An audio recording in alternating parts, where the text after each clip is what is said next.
আম্মু, তুমি সন্ধ্যার নাস্তায় কি খাবা? নুডলস না পাস্তা? কি খাবা বলো? পাস্তা খাবা। পাস্তা খাবা? পাস্তা। তাই? এটা কি? এটা কি তুমি বলো? পাস্তা।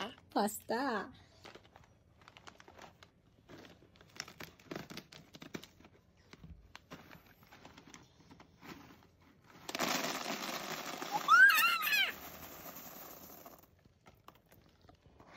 আমি রান্নার জন্য এখানে নিয়েছি বিএসটিআই পাস্তিয়ানো পেস পাস্তা। এটা এত সহজে রান্না হয় আর সব বাচ্চাই কম বেশি পছন্দ করে।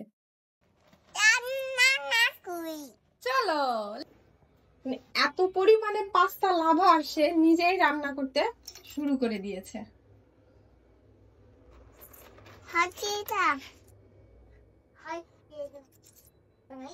এই টাইপের পাস্তা রান্না হতে খুব কম সময় লাগে। মানহা পাস্তা সিদ্ধ করতে দিয়েছে এবং পাস্তাগুলো ফুলে উঠেছে।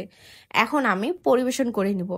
কি ভাবছেন, শুধু পাস্তা সিদ্ধ করে কিভাবে পুষ্টিকর হয়? হ্যাঁ, অবশ্যই হবে, কারণ আমি এখানে আলমারাই ক্রিম চিজ ব্যবহার করেছি, যা আমাদের পেজে পেয়ে যাবেন, এবং এটা খাবারের মধ্যে একটা ক্রিমি টেক্সচার আনে, মোলায়েম ভাব আনে, যা বাচ্চা পছন্দ করে।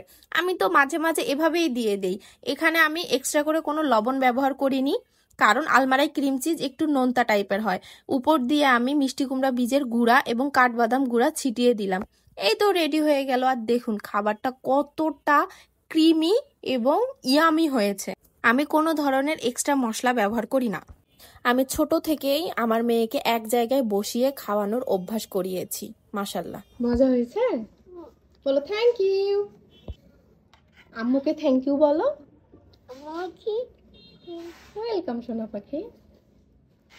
পাস্তা পছন্দ করে না এমন বাচ্চা খুঁজে পাওয়া যাবে না। আর মানহাবুরির সবচেয়ে পছন্দের খাবার হচ্ছে চিজি পাস্তা। সন্তানের যত্নে কোনো ধরনের কম্প্রোমাইজ করি না। এই জন্য আমি ফিডিং চেয়ার যেমন কোয়ালিটিফুল ব্যবহার করেছি, ঠিক তেমনই এখানে আমি স্টিল ও সিলিকন সাকশন প্লেট ব্যবহার করেছি, যা ফুড গ্রেড, এবং মগটি 316 গ্রেড স্টিলনেস স্টিল।